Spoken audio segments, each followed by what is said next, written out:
dia falamiarabantsika rehetra amin'ny anaran'i Jesosy Kristy ilay tompontsika sy mpamonjentsika ravana malala omeny izao fotoana sarobidy izay iderantsika ny tompo izao amin'ny fanamariana ny isan-taona ny tobo lehibe farimena amin'ny taona 20 ity fanamariana manokana izay voamariky ny toejavatra iainantsika ankehitriny hivavaka isika ry Jesosy Kristy tompo sy mpamonjenay eo Andriamanitra velona ianao ary satria velona dia miteny sy mampiteny koa koa indreto te hiaina anao indray izay amin'ny alalan'izao lahateny ho atao izao ny fananao ny hitarika sy hanazavanay le fananao izay ambaranao fa fanahy ny fahamarinana hampianatra ny zavatra rehetra dia ho voninahitra ao izany ary ho fampandrosoana tokoa ny fiangonanao sy ny filazantsara amin'ny anaranao Kristy velona tompo sy mpamonjenay amen. Revana malala ny anjara lahateny izay nangatahana ho atao dia ny hoe ny fifoazana fahazavana izao tontolo izao fifoazana fahazavana izao tontolo izao rehefa mamaky ny baiboly tsika riavana Jesosy no niteny hoe izaho ny fahazavana izao tontolo izao ary fantatsika izany amin'ny Jaona 9:12 kanefa taloha lavitra ny tenenana izany momba ny tenany dia fantatsika fa raha nanao ilay toriteny malaza antsoina hoe toriteny tao an-tendrombohitra izy dia efa niteny koa tamin'ny mpianany manao hoe ianareo ny fahazavana izao tontolo izao ilay Matteo 5:5 zany koa raha lazay zany ry havana malala ny hoe ny fifoazana fahazavana izao tontolo izao dia tonga amin'ny fiten'ilay mpanompon'Andriamanitra nanoatra n'ilay boky milohateny hoe ny tantaran'ny lava sy ny fifoazana eto Madagasikara tonga amin'ny fomba fiteny hoe Jesosy miasa no hitantsika eto Jesosy miasa mivantana ary Jesosy miasa amin'ny alalan'ny mpanompony izany no ambara eto ary hitantsika moa fa dia miasa mivantana izy satria zao voasoratra ohatra raha miresaka ny amin'ny fifoazana to farimena manokana antsika dia zao no voasoratra ny mpanompon'Andriamanitra nydrakitra ny tantara amin'ny hoe hoy io ny tompo tamin'ny torakoto izany hoe tsy mba valy ny fangatahanareo zao matsy ilay fifoazam-pana zany fa avy amiko mihitsy ka ny tompo mihitsy no miasa mivantana mamangy ny fiangonana mamangy ny fiarahamonina mamangy ny firenena ary mamangy zao tontolo izao fa tena miasa amin'ny alalan'ny mpanompony koa izy ary fantatsika izany na ireo ray aman-dreny ny toby lehibe dadarainy solamo moa zany eo a ny miperavelonjanary dadarainy solamo tany sotanana ny miperavelonjanary da manolotrony a dia dada torokotry zany ry daniel atao varimena fa eo koa ny lava volavana semena tany akaramalaza tena niasa tamin'ny alalan'ireny mpampian'andriamanitra eny izy kanefa tsy tamin'ny alalan'ireny ihany fa ireo antsoina koa hoe zanaky ny fifoazana mandraka kehitriny ary tena marina ry havana tena marina ny hoe ny fifoazana fahazavana zao tontolo zao ary azo porofona mora foana zany be debe ny porofo azaovana an'izany tena betsaka mihitsy fa ireto misy porofo dimy mba andeha hotsongaintsika manokana amin'ity fotoana lehibe ity ny porofo voalohany ry havana dia izao ny fifoazana fahazavana zao tontolo zao mitondra fahazavana tao anatin'ny aizikitroky ny firenena ny fifoazana fahazavana zao tontolo zao mitondra fahazavana tao anatin'ny aizikitroky ny firenena ny fiposahan'ny fifoazam-panaty eto Madagasikara ry havana malala tany am-pendoany dia tsara ny atsirovantsika an'izany dia tao anatin'ny aizina mitakizina avokoa tena tao anatin'ny aizina mitakizina avokoa tsy andray afa-tsy ohatra roa sika dia tamin'ny fifoazan'ny sotanana sy ny fifoazan'ny akaramalaza ohatra ijeran'izay lafi ny loza ihantsika ny tany fifoazan'ny sotanana dia tokony hotsarovantsika fa teraka tao anatin'ny fotoana tena sarotra ny fifoazan'ny sotanana tao a ny vidangan'ny etra ny takina tamponina tao a ny rety mandringana tsy nahitam-panafana tazo mahery sy nendra ary ny tantara dia mirakitra manao hoe zany nendrany nahafaty olona hatramin'ny 3 alina tamin'izany fotoana zany tsika izao mahita manao hoe hiakatra 700 ny matin'ny coronavirus eto Madagasikara efa mikakaiky isika ary marina zany marina fa naray fotsiny aza ny maty dia efa be loatra zany fa tamin'izany fotoana zany hatrany amin'ny 3 alina ny olona maty fa atao koa ny tsifandrim-pahalemana vokatry ny fanafikena nataony dahalo tamin'izany fotoana zany nefa zava-dozana ndrava mihitsy ny fisian'ny dahalo ary nampijaly ny vahoaka nahatonga ny olona tena nahatsiaro fatkelalovana mihitsy ary hoy ny mpitantara rehefa mitantara n'izany vanim-potoana nahaterahany fifoazany sotanana zany hoe fahoriana tsy ho amantany no ny ainan'ny olona tamin'izay fotoana izay ary efa tena very fanantenana tokoa satria izay rehetra nitokiny dia tsy misy afaka nanavitra azy ka dia miandry ny rariny teo ny sisa izay natao ary mampieritreritra mihitsy ny fanoratan'ny mpanoratra rano manao hoe ny fanjakana mpanjanaka io zany ny fanjakana namono ny aretina namono ny dahalo namono zany ry havana zany ary rano mila zany manao hoe ny fifoazana tao anatin'izany toe-javatra tena aizina mitakizina zany no miposaka ny fahazavana ny fifoazana ary izany mila zany hoe fahazavana zao tontolo zao mitondra hazavana tao anatin'ny aizikitroky ny fireneny ny fifoazam-panahy fa raha miresaky tsika andray ohatra anakay faharoatsika andinike raisina ohatra ny amin'ny fifoazana tao akaramalaza ny fifoazana tao akaramalaza ry havana malaza dia teraka tao anatin'ny ady lehibe faharoa tao anatin'ny ady lehibe faharoa dia ady lehibe faharoa moa dia fantatsika fa tamin'ny taona 9 hatramin'ny 5 dia nijaly fadirano fa namponina noho ny krizy marososona ary tena marososona mihitsy nijaly ny malagasy fa zanatany frantsay fantatsika moa dikan'izany hoe zanatany zany ny ainan'izany tsika fa nijaly koa ny mponina tamin'ny tsifitsiny ny vary hohanina mihitsy nijaly ny mponina noho ny fahatapahany famatsiam-bola avy tany ivelany satria ao anatin'ilay ady samihafa rehetra dia tapaka ny famatsiam-bola ary reny famatsiam-bola reny ohatra tamin'ny fiangonana loterana dia avy any Norvezy tapaka tsy tonga zany famatsiam-bola zany noho ny antsony samihafa fa nijaly koa ny mponina noho ny fisian'ny aretina tamin'ny fotoana nisy sehoany ny fifoazana laterany fifoazana akaramalaza io ravana dia nisy lagaly aretina mahatsirava mihitsy namery ny vahoaka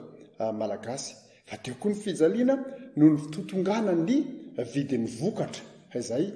fanondrana moa zany mazava loatra dia rehefa mitotongana moa zany dia ny olona rehetra zay mivelona amin'izany vokatra fanondrana zany dia nijaly avokoa fa teo amin'ny lafa ny fifandraisana samihafa mbola teo koa ny fijaliana noho ny fifankahalana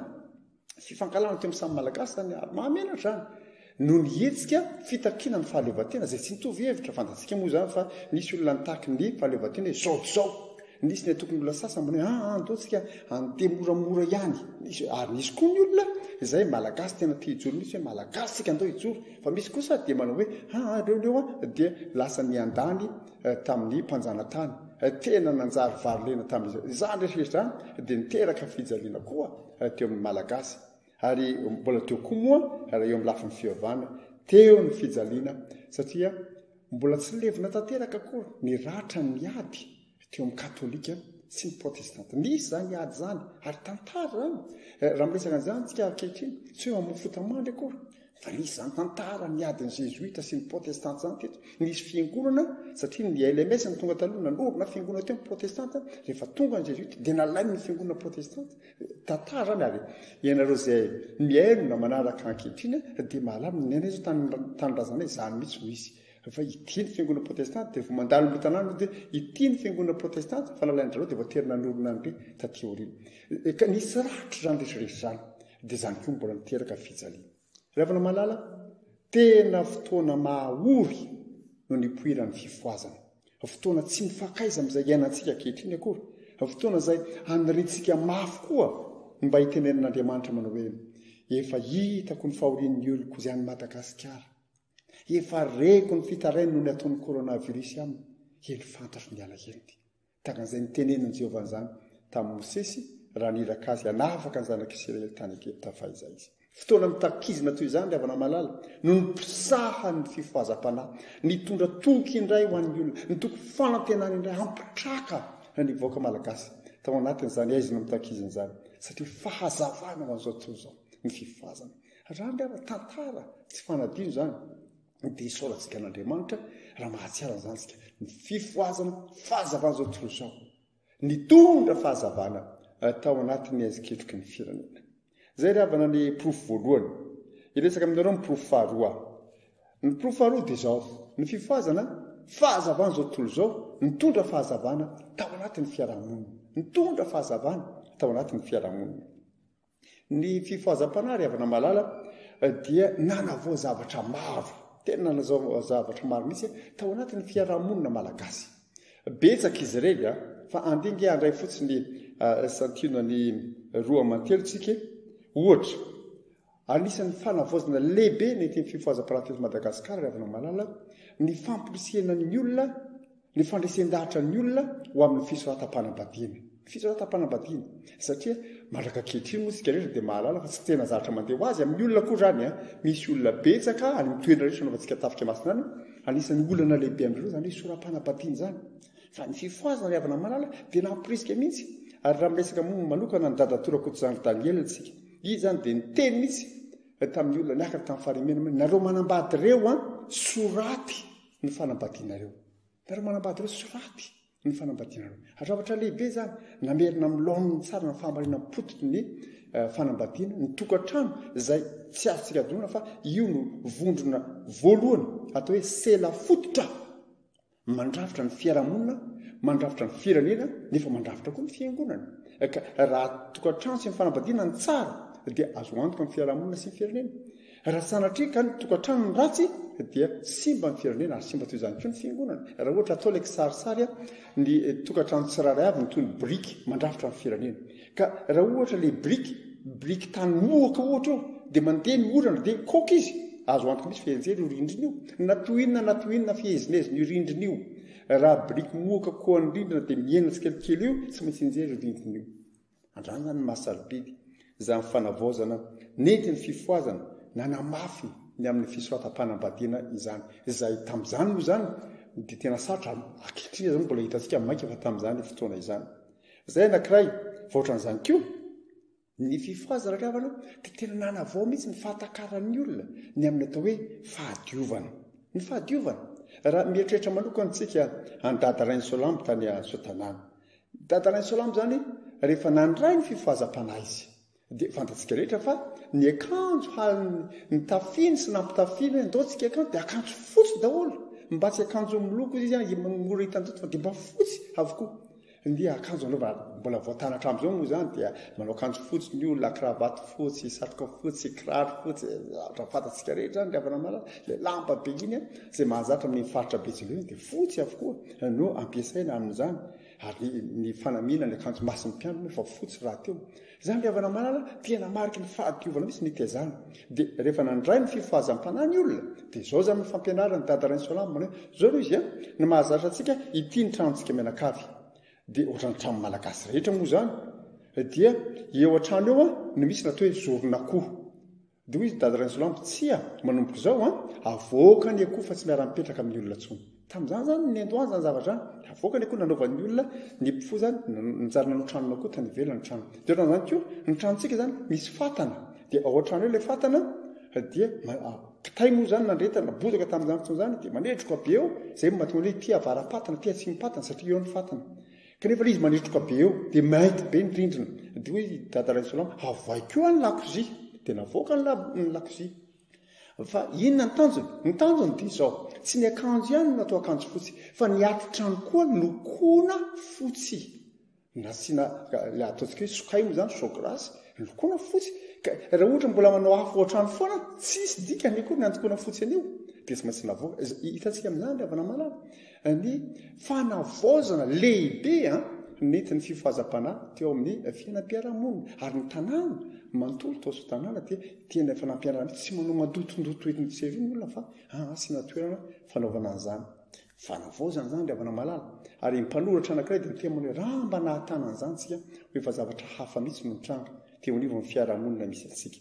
fa iaho hoe roa amantelo andray anankiray ohatra anankiray fahatelo farany iresantsika n'izany hoe nitondra fahazavana teo anivon'ny fiarahamonina zany ny fivoazana ny ankiray fahatelo dia ny amin'ny fiasana ny tany ny fiasana ny tany fa ny asa tany dia zava-dehibe tsy azo avela tena mahagaga riavana ny fahatakarany dadaray ny solambo zany zavatra lehibe zany fa tany sotanana zany raha ohatra ka tsy andray afa-tsy zay ohatra dia nanafatra mihitsy dadaray ny solambo natao fepetra mihitsy ny hoe tsy misy tany azo avela ho tany lavavolo ny tany ny mpifo rehetra tsy maintsy asaina daholo tsy zany tany lavavolo zany hoe tsy vokarina dia miasa atao dia miasa tena mazoto miasa mihitsy ny olona ary io asa zay ataon'io dia azo ny vokatra na ivelomana izy mpifo izy ny akohony izy mianakavy eo na homeny koa ny olona sahirana dia zay lazain'ny paoly mihitsy zany amin'ny efesianina toko faefatra andiny fahavalo amby roapolo hoe aleo kely aina ka hiasa tsara amin'ny tanany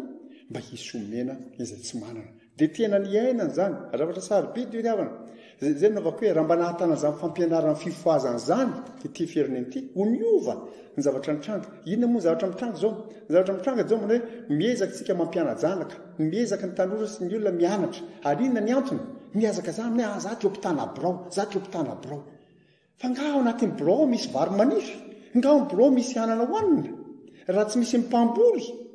zay mamokatra an'izany tsy zavatra hoanina koa ny eo hoe ny stylo sy ny taratasy tsy azonao hoanina kory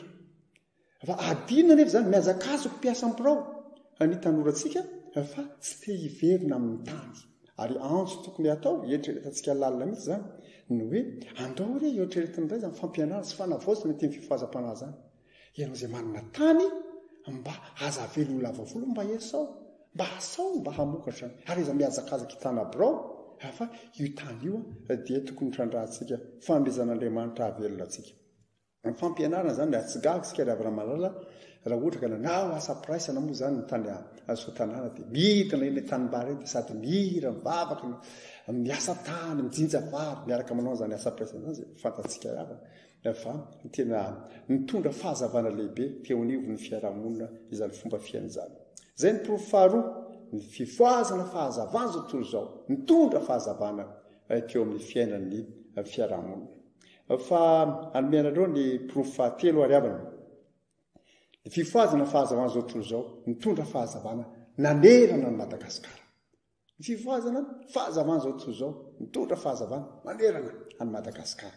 tsy azo kosehany amin'ny tantaran'ny fitoriana filazantsara eto Madagasikara riavana malala fa maro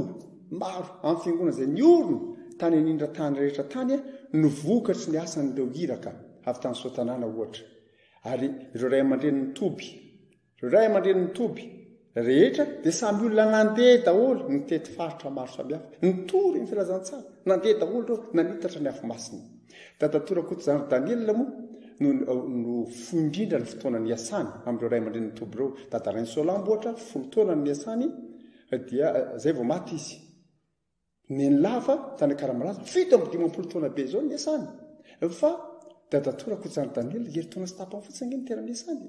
fa tena niasa mafy izy reraka izy nanteranao an'izany asa fitoerana filazantsara samihafa zany ny tsy nahavita tahaka ny ray aman-dreny toby samihafa izy nandeha koa nanatanteraka an'izany ary raha niasa sara an'izany aza no nisy tantara ny laza manao hoe reraka loatra ianao dadato malala hoy Jesosy taminy fa dia ho alaiko ianao zay moa nahatonga an'ilay tantara mampieritreritra manao hoe alainao aho dia ahoandro olona rehetra mangetahitanao sy ny andro niasa petsaka teo zay namariny tompo manao hoe niasa tsy vitanao za no amita azy satria an'ny tompo niasa ka tena natao zavatra lehibe mihitsy ny fampielezana ny filazantsara ny fifoazana ny didi mipitantara zany ny amin'ny atao farimena dia nilaza tsotra mihitsy manao hoe nitafika masina ny fiasanana ombindrindra tamin'ny fantaran'izao fifoazana zao soratra mipetraka zany ry havana malala ary rehefa mieritreritra ny dadatorako zany Daniela manokana antsika nanao fampianarana izy ndray maka atao farimena ny fampianarana ataony dia nilazany amin'ny hoe ny tena fifoazana dia tamin'ny fampianarana zay nataony io zao ny zavatra nataony nandray voanafokasika izy nareny ilay voanafokasika jereo io izy afo io mazava io raha tsy tezaina sy afindrafindra amin'ny zavatra io afo io dia maty ary fantatsika rehetra tokoa zany dia toy izany izy ny fitazana fifoazana afindrafindrao izy fa afo ary zany toetsainy zany ny olona rehetra avy any fiaramena dia olona tsy nainankina fa dia namindra an'izany tamin'ny olona ny arabelona tamin'ny ary zany nitarany afo masina avy any farimena nanenika ny firenena ry havana malala amin'ny toerana rehetra nisy olona avy any mitombo masina dia mitondra afo avy any dia nampindra azy ary fantatsika rehetra fa mariny zany sara zany raha manana fikasika ianao rehetra eo le voana fikasika dia na iny alefanao any amin'ny fatana voan'ny eo na izy alefanao any amin'ny labozia na any amin'izay jiro any zay vao manohy fa rehetra kiny fotsiny dia lany iny taona fikasika iny dia maty eo iny ary zany sara zany no namelomany dadatorako zany ny aim-panahan'ny fifoazana mba ho tonga fahazavana manerana any Madagasikara dia miely tokoa ny zanaky ny fifoazana araka mibaiko ny Jesosy raha teo mba ahoana Jesosy mandianana an'izao tontolo izao ianareo mitoriny filazantsara amin'ny olombelona rehetra marika toko 250 zany dia nandeha tokoa mitondra ny fahazavana zany satria ny fifoazana dia fahazavana zao tontolo izao ary mitondra fahazavana nanerana amin'ny Madagasikara zay ny profo fahatelo avana malala fa andeha andray ny profo faefatra tsika ny profo faefatra dia izao ny fifoazana fahazavana zao tontolo izao mitondra fahazavana hatrany ampitany ranomasina tsy nijanona teto an'livon'lika ihany ry havana malala ny fahazavana izay nentin'ny fifoazana fa miely eran-tany mitondra an'izany hoe dadatorako zany herintaona sy tapamonja ny asa dia fohy moa zany fa ireo izay niasa lavalava koa tahaka ny lava ohatra dia afaka nandeha tany Frantsa izy nandeha tany États-Unis izy nandeha tany Norvezy izy natria valy volana ankaragidina be izao no nandehanany ny rahan'ny tompo tamin'izany firenena samihafa zany fa dia koa moa zany ny zanaky ny fifoazana zay nandeha ny hely fantatsika rehetra zany zao dia ohatra ny nandeha ny tany Suisse dia tamin'ny diako tany Suisse no nisy olona ny temany hoe fantatrao ve président izy fa aty zao misy Suisse sy Suissesse zany hoe Suisse lehilahy sy vehivavy zay miofa no mpiandry ahoana ho any nahatonga zany nahita an'ilay fifoazana avy any Madagasikara niasa tena metra tany namoaka 10 minitra teo izy dia resy lahatra dia izay koa mba hiofana dia niofana no mpiandry izy ireo zany ny fitarany filazantsara tamin'ny alalan'ny zanaky ny fifoazana avana mara ary zavatra mahafinaritra zany tsy tany Suisse any fa ny any Afrika misy malagasy koa miely any Afrika dia rendrareo ny fifoazana dia efa nisy mihitsy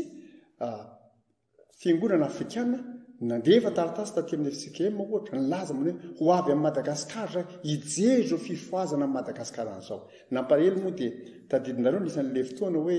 nisan'ilay peste be iny dia nakatona daholo ny sekoly dia voasaka ny valina retiny reo dia tsy tonga fa ny avana loterana dia efa tonga taty ny zareo avy any ivelany mihitsy nijery ny fifoazana niasa ny fifoazana zay karakara ny fiangonana loterana manokana ary nanam-potoana tsara zao satria tamin'ny fotoana nahafany nanao zany nanjary nahaliana izao tontolo izao izany asan'ny fifoazana zay hita ny tany reny tany zany dia tonga taty fotony zareo hoe mba hanadiady an'izany ary nisy fotoana teny akady kely lafy teny fampompivavahana ndray alady ariva dia nitsangana ny lehilahy anankiray mpiandro loterana izy io nandeha niasa tany Chine izy ary ny zavatra nitranga tany Chine izy zao saika tsy nipirina mihitsy izy ny akanjo masina le falamin'ny mpiandro saika tsy mipirina mihitsy misy olona voany devoly misy olona voany devoly mihitsy dia mila mpiandro foana mila miasa ary mbola mila mpiandro betsaka tokony andeha zany izy ny fifoazana malagasy tena fahazavana ho an'izao tontolo zao eritreretra zany any Chine ianao zany any Suisse ianao any Afrika ianao any France ianao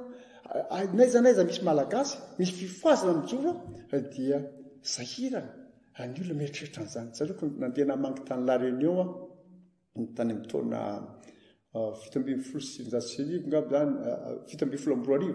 na 912 faraparantony dia tonga tany manao fandeha mahafinaritra izy ary miantoka amin'ny fandrosoan'ny fiangonana ao La Réunion dia niasa mpifoazana sahirana ary zareo vahiny zareo frantsay fa rehefa miasa akio izy dia eritreretin'zareo fa manelingely azy zany zavatra mitranga fa inona nataon'ireo malagasy reo dia manjary lalo izy fa dia zay zany voatery tsy maintsy mitaizany le mpiandro tonga avy Madagasikara izy hoe rehefa miasa nareo aty tsy mahazo mivazavaza be loatra satria raisiny le vazaha ho manelingely azy dia namoaka dia amin'ny andazo vao tsy mahazo mivazavaza be ianao izy dia mizatra an'izany fa nahatonga an'izy io foa izy zao nisy tanora vazaha anankiray zay nisy nihetsehan-javatra dia tonga nanatony dia niasana dia sitrana nimpitsony azy dia nandeha niteny tany amin'ny lehibe ara-pivavahana sy namany za sitrana taiza nahasitrana anao tary amin'le mpivavaka malagasy ary zay nanomboka teo izy vao nanomboka nanaky ny fifoazana zareo teo zareo vao nahatakatra inona ny antony mahatonga rehefa mamoaka dia amin'ny fifoazana miteny mafy izy manao ny fampovavahana misy hira sy anona betsaka io teo vao nanomboka nanaky zareo izy nandefitra kokoa tamin'ny asa mpifoazana zany fa miely ran'izao tontolo zao zany asa zany ary isaorina n'Andriamanitra isaorina an' Jesosy Kristy izay maniraka atsika amin'ny mandehana ianareo ataovy mpianatra ny firenena rehetra dia mandeha araka izany tokoa isika araka ny fitarian'ny fanahy masina fa hamarana azy ary avana malala ho iaho hoe profo dimy ihany no raisina an'io ary ataoko fa ampy zany ny fifoazana fahazavana zao tontolo zao dia fifoazana inkio mitondra fahazavana teo amin'ny tontolo ny finoana sy ny fivavahana mazava loatra satria tontolo ara-pivavahana moa no resana rehefa miresaka fifoazana tsika dia mitondra fahazavana teo amin'ny tontolo ny finoana sy ny fivavahana raha misy mantsy ravana malala zavatra izay nanamarika ny fifoazana rehetra eto Madagasikara dia niady amin'ny asan'ny maizina ary raha miresaka tsika asan'ny maizina dia fanompoan-tsampy no an-tsaina amin'izany ny fifoazana dia mitaona mafy mihitsy ny olona mandresy lahatra ny olona hiala amin'ny fanompoan-tsampy hiala amin'ny sikidy hiala amin'ny fanandrona hiala amin'ny fitokisana amin'ny omby asy hiala amin'ny ody zany ravana malala no asa izay nananganan'i Jesosy Kristy izay lohan'ny fiangonana ary tompo ny asa mpifoazana loharano zany asa mpifoazana zany no nandrahana azy ary ny fifoazana izy dia niady tamin'izany daholo andingo jerentsika raha mieritreritsika ohatra amin'ny fifoazan'ny Sotanana Dadarain'i Solamo moa zany dia fantatsika ny tantarany ny mpitantara dia milaza hoe Dadarain'i Solamo dia katekista mpanompo sampy mampieritreritra zany ravana katekista mpanompo sampy zany hoe tsy mbola nelany akory mahomby asy azy dia izy efa nirotsaka nanjary mpitandrina dia nampiarahany tao fitondram-piangonana sy ny fanompoan-tsampy ka rehefa narary mafy izy dia teo izy vao niantso an'Andriamanitra dia zay Jesosy vao niteny taminy ary io daholo reo odinao reo ary io daholo reo sikidinao reo dia ho sitrana ianao dia nataony tokoa moa zany dia sitrana izy dia sady nialany nariny daholo ny odiny sy ny sikidy nialany teo ny mahomby asa azy dia teo izy zany vao nandray ilay fifoazam-panahy ilay fibebahana sy finoana marina an' Jesosy Kristy ihany dia nanomboka teo izy no babo ny firazantsara nonjary fahazavana ho an'ny tanàna manodidina azy tamin'izany fotoana zany be dia be ny olona narary hoe dia ny sasany efa narary efa 5 taona sy ny sisa ny sasany efa nandamaka mihitsy malemy dia lasa dia niteny tamin'ireo mibebahanareo ary io daholo ny odinareo dia ho sitranareo zany vavolombelona zany zany ilay sary nisy tamin'izany fotoana zany dia ny olona nahita azy nitsangana tokoa satria tsy efa tena nandamaka ny areny efa lany ny omby asy namany nantsony itsabo azy tsisy nahavita ninina ny fianakaviana efa nanomboka nandao azy nity izy nitsangana somantsara sitrana zany vavolombelona zany raha arinareo ny odinareo hanasitranareo Andriamanitra tena nary ny odiny tokoa ny olona nary ny sampiny samihafa ny olona ametrahany tanana dia zany ny tantara ny fifoazana tany sotanana ry havana marana ary zany no mampiseho amintsika hoe ny fifoazana dia mitondra fahazavana lehibe teo amin'ny tontolon'ny finoana sy ny fivavahana hanongotana ny olona amin'izany fanompoatsampy zany rehefa sika mieritreritra fotsiny indray amin'ny fifoazana tao manolotrony ohatra fifoazana manolotrony tamin'ny andron'ny Nemberavenjanara Nemberavenjanara tena niady fifoazana tena niady tamin'izany sampy zany dia nilaza izy indray mandeha ny amin'ny hoe zao ny filazan'ny fanahy masina ampiko izy mitoetoetra ny olona manatona no alalako hoe manana ody io ranon'io nampiatsara filalatsia io ranon'io dia rehefa tonga ny olona zany fanahy masina miteny aminy hoe io manana ody io dia tonga dia vakiny paseo manana ody ianao io odinao io esory aloha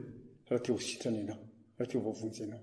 fa tsy za manasitranao fa Jesosy ny manasitrana anao ary io odinao io dia minoenao an' Jesosy zany tiavana malala zavatra nitrano ary raha mamaky za moa zany dia mba nanana tombontsoa nanango nireo soratra tamin'ny gazety tranainy tany amin'ny taona 7 tany hoany fotoana tena nampalaza be mihitsy any Nemberavenjanara dia mba afaka nolotra boky kely mbola any amin'ny fivarotam-boky any zany ilay antsivan'ny finoana no lohatenyzany boky zany da nangonako tohatra nizany zavatra nitranga tamin'izany fa mahavariana ny mahita ny famerenan'ny olona amin'i Jesosy Kristy irery ihany ary miala amin'ny sampy sy ny ody rehetra dia ohatran'izany koa moa raha resika indray ny tao farimena ny fifoazana farimena dia tena nisy hoany zavatra ngezabe mihitsy nisy hoany zavatra ngezabe maro samihafa amin'izany ady amin'ny fanompoatsampy zany andray ohatra anankiray ahy ndray maka dia mifanandrana manokana tamin'ny omby asa anankiray dadatorako ohatr'izany Daniel ary ny zavatra nitranga dia zao manao hoe narary ilay zanakanabaviny dia rehefa narary ilay zanakanabaviny dia nentin'ilay ray aman-dreniny tany amin'ny omby asa anankiray dia lasa dadatona naraka lasa iza ilay zaza nentinary maninona nentinareo aty ilay zaza dia tonga niraisiny ilay zaza dia andeha ody zay ozy izy dia izy nitondra n'ilay zaza ilay omby asa nitondra andeha sady nareo hoentina ity dia lasa izy nandeha ilay omby asa mbola nanaraka teoriana ihany ilay zaza io zany efa tena marary mafy mihitsy dia ilay omby asa niezaka nytimona hoe tsy maty io hoe fa raha maty io dia alevenito tapokandroka zany izy dia tadatorako izany kosa mivavaka hoy ny tantara sady mivavaka mafy mihitsy oreny ilay omby asa ny Andriamanitro azo omena ny hafa mivoninahitra fa aseho eto mba hampiaiky ty jentilisa ity rehefa vita moa ilay vavaka ny tantara nijereny ilay omby asa ka tsy hita teo intsony izay nalehany fa ilay zazakely kosa niarina tamin'ny torimasony ka ny teniny voalohany tamin'izay fotoana zay aizy dadatoa ary tio moa zany nanomboka ny antsona ny dadatorokotizany hoe dadatoa raha ny tantara ravina mara io teny zaza io naseho daholo ny olo io dadatoako izy rehefa niseho dadatorokotizany santionany fifanandrinana teo amin'ny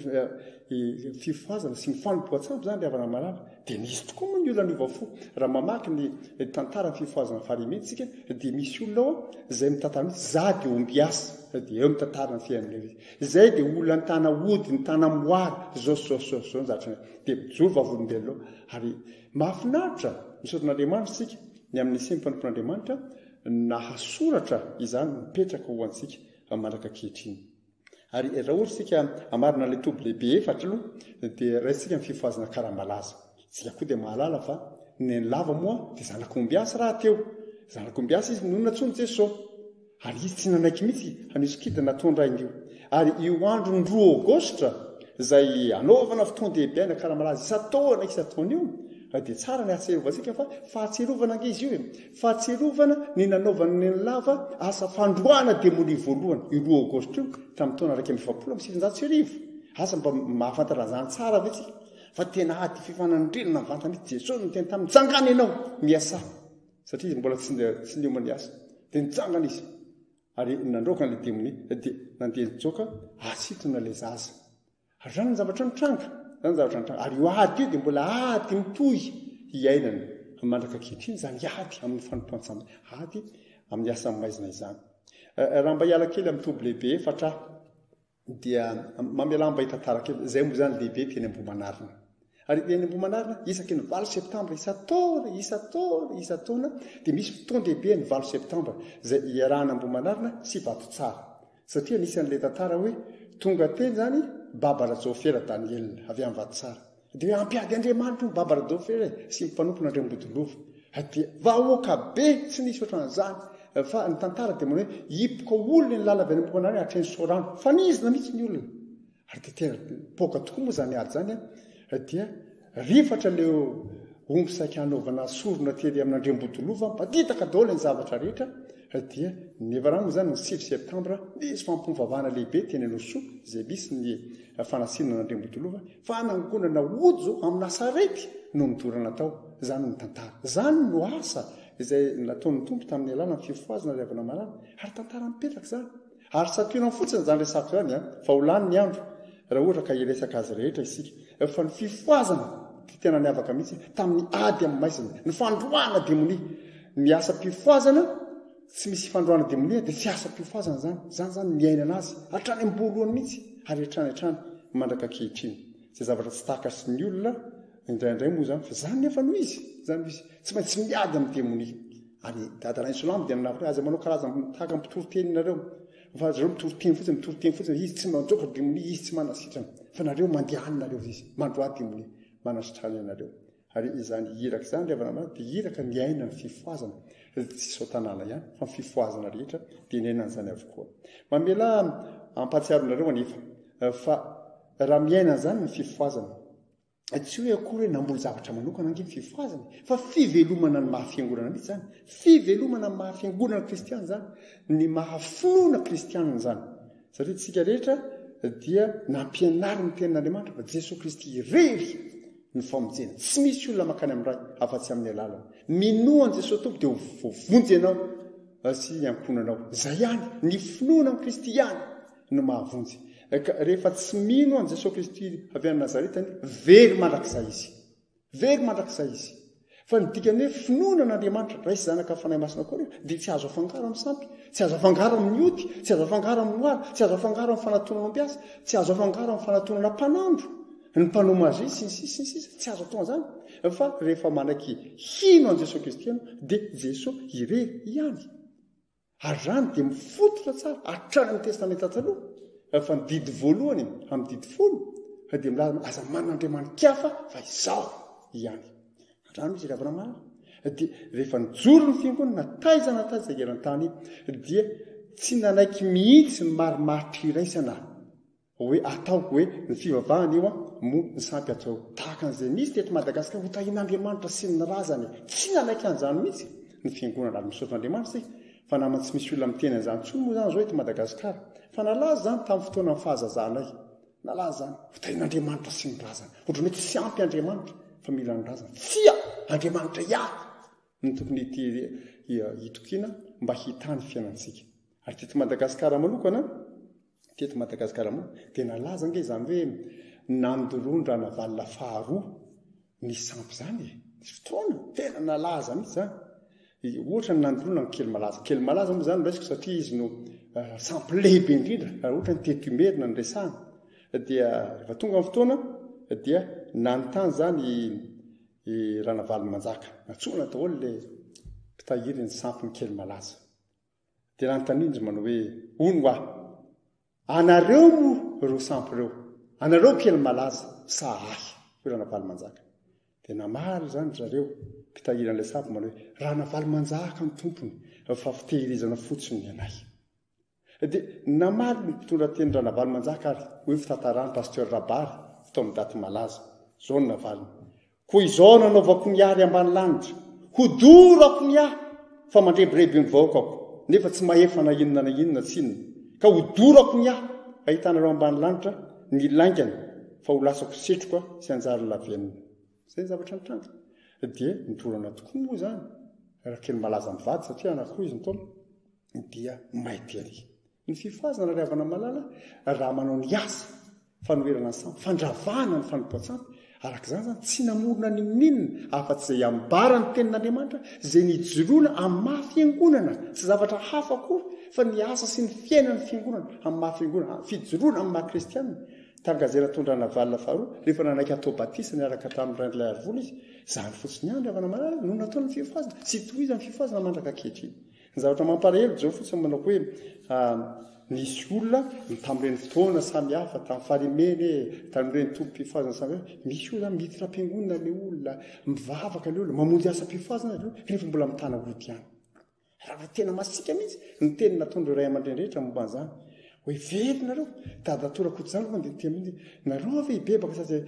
dia tianareo ve aloha mihitsy any riam-baravana le lafo tsy raha reny faladianareo fa mibebahanareo hitantsika atraiza ny amafy ny fony olona hitana an'ireny ody sy ny sampisamihafa izay natahorina tokoa teo anivon'ny fiarahamonina malagasy fa rehefa tonga amin'ny fifahazam-panahy dia natao izay anongotana ny olona amin'izany ry havana malala ny zavatra mitranga ankehitriny dia mampalahelo ihany koa fa indraindray misy olona manam-pahaizana izany eto Madagasikara misy olona manam-pahaizana manao fanazavana dia mampifangaro ny hoe ireny hoe resaka fanompoatsampy ty tafiditra anatin'ny mahamalagasy kolotsaina malagasy tsy ry havana malala tsia efa miporofo ny tantaran'ity firenen'ity fa ny sampy dia fanimbana amin'ny Madagasikara fa tsy fitahina amin'ny Madagasikara koa fa Jesosy irery ihany ny fahazavana maro an'izao tontolo izao mba nanana tombontsoa kely tamin'ny fianarana ataoko teny Ankatso namaky ny boky nisoratan'ny pasteur Randremiadanarivo namoaka boky anankiroa izy ny anankiray dia antsoina hoe sekolin'ny Taolo boky kelikely zay izy io ary ny anankiray faharoa dia hoe isan'ny montana fa amin'ireo boky anankiroa dia niezaka mihitsy pasteur Randremiadanarivo nanapofo manao hoe rehefa jerena ny tantara eto Madagasikara tsy tafiditra ao anatin'ny maizy azy ny malagasy akory ny sampy fa nisy vanim-potoana samihafa ka rehefa tonga ny atao hoe vanim-potoana ny fiemorana dia tao anatiny vanim-potoana ny fiemorana io vao tonga ny sampy satria ve mpitandron'izy dia izany ny fandinian'ny tantara tsy fantatro fa mila mieritreritra isika rehefa mieritreritra ny zavatra nataony raha navalina faharoa ny amin'ny fandorana ny sampy teto Madagasikara teto nanorenana ny fiangonana tao anaty rovio ny amin'ny hoe tsy ao anatin'ny tsotoavina mahamalagasy atsika akory ny sampy fa afaka mandray ny firazantsara ny Kristy isika mba ho voavonjy ny malagasy ka eto ampamarana ry havana malala dia tianao antso rososony zay ny voalohany dia ho atsika zanaky ny fifoazana antsika zanaky ny fifoazana zay moa zany dia nanana fifandraisana manokana tamin'ny farimena ny antony moa zany dia satria talohan'ny fotoana andehanany dada ivoaka ny collège pastoral tany Ambatomanga andeha hiasa dia tany farimena zareo dia fanena tamin'ny lava tany satria ny lava mpanovava nitoroteny famaranana fotoana ny tobo lehibe farimena tamin'izany dia tany mitona valam-diam-polo sy finjato sy arivo tany ho any zany dia miteny ny lava mandeha lavitra nareo dia mandeha any dia mamoany demoni fa aza mametra tanana anao pastor dia nandeha tokoa izy dia niasa arak'izany ho izy tateoriana moa zany rehefa miverina avy niasa tany zay vao niaraka tamin'ny dada sy mama indray zay dia tamin'ny farimena ny natokana ho mpiandro dada sy mama zany mba fifaliana ho anay ny niombonana izany eo amin'ny tobo lehibe farimena zavatra lehibe ny atsirovantsika ny amin'ny hoe isika zanaky ny fifoazana dia tsy maintsy mandinitena indray ankehitriny mbola tena fahazavana zao toy izao isika mbola tena fahazavana zao toy izao isika andao rehibebany ny amin'ny toetra rehetra manala-baraka ny Jesosy mba tsy ho marina amintsika ny tenina mitondraina amin'ny Paoly eo amin'ny Romanina toko faharoa andiny fefatra amby roapolo hoe fa araka ny voasoratra dia ianareo ny tenenina ratsy ny anarin'Andriamanitra ny Jesokrista anjarantsika mandinitena tsy resaka sy tanisana ikimina ny inona ito fa anjarantsika tsirairay avy ny mandinitena isika zanaky ny fifoazana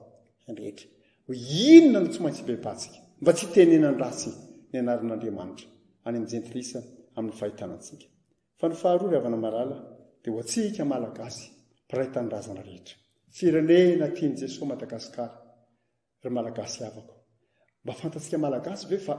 ny fifoazam-panahy teto Madagasikara no voalaza ny mpandinika fa fifoazam-panahy voalohany nipoitra taty amin'ny kontinanta afrikana zavatra lehibe nge zany ilombiandohantsika malagasy nge zany dia sanatry ny vava io tahaka ny faritsika ka ny lohandray ny matsatso tsy fitsarana nareo ry havana malala ny tomana nareo mano mialary amin'ny sampy fa andaotsika ekeo hoe Jesosy Kristy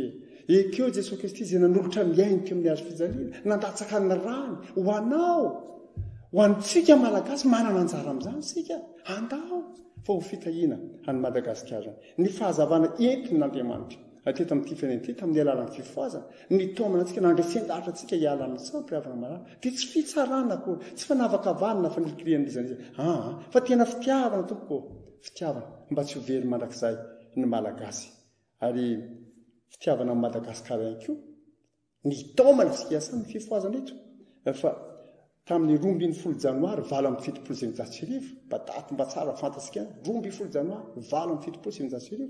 dia niteny tamin'ny lava jesosy ary reo nolazainy tamin'izay fotoan'izay i Madagasikara dia hataon'Andriamanitra ho foibe fitoriana amin'ny filazantsara eran-tany zavatra voasoratra daholo zany tsy lovatsofina koa fa voasoratra ary ny lava no teny mba soraty ihany ilay niteny rehetra nomeny ny tompo anefa ho avy ny andro izy anontany hoe inona no lazain'ny tompo tamin'ny alalan'ny lava tamin'izay fotoan'izay zany no izy avana zany ge ny fikasan'Andriamanitra dia andahory malagasy avako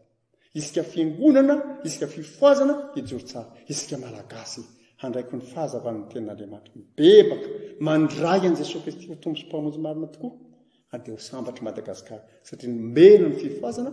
dia fahazavana zao tontolo izao dia ho an'Andriamanitra irery amin'ny voninahitra riavana amen hivavaka isika ry Jesosy Kristy tombo sy mpamonjy anay dia ankasitrahana felo ianao nanome anay izao fotoana izao dia atolotra anao ny voninahitra nefa nano hiasa manan-kely ka nivozaina fafy ahita tany tsara ny havokatra be tokoa mba hiposaka eto amin'ny firenena indray ny fahazavahanao ry tompo amin'ny anaranao Jesosy Kristy velona tompo sy mpamonjy anay amen Mitsangana miazava fatunga ni fahazavana Arinibuni naiti Jehova Arinibuni naiti Jehova Elfami pusaka minao Mitsangana miazava fatunga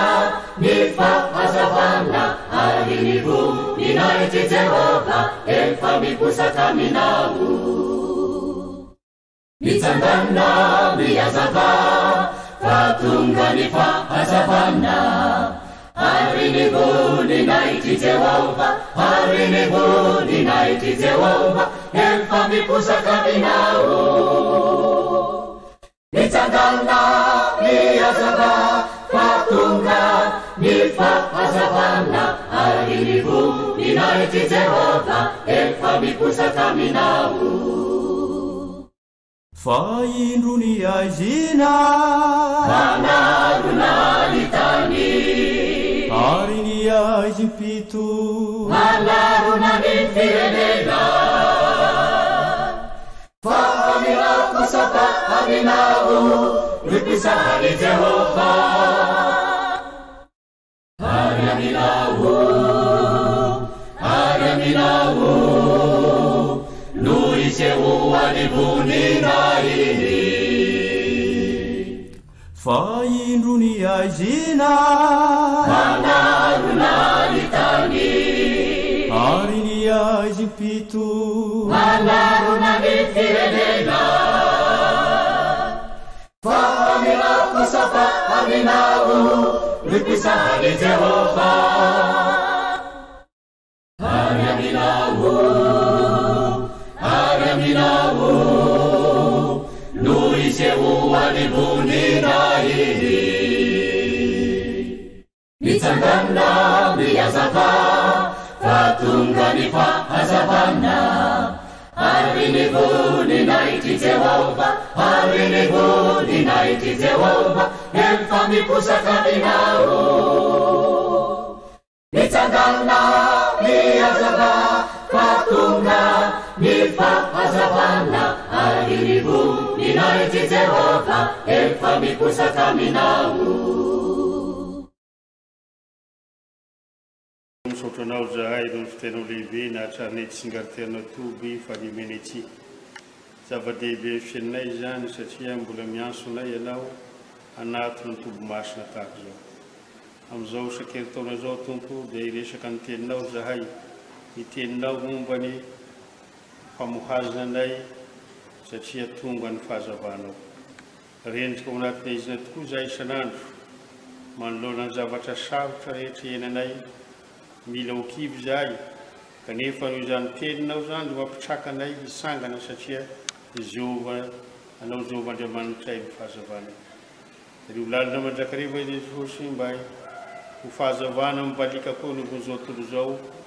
ka hanangana izao tontolo zao koa sy hitarika azy eo amin'ny fahamarinana rehetra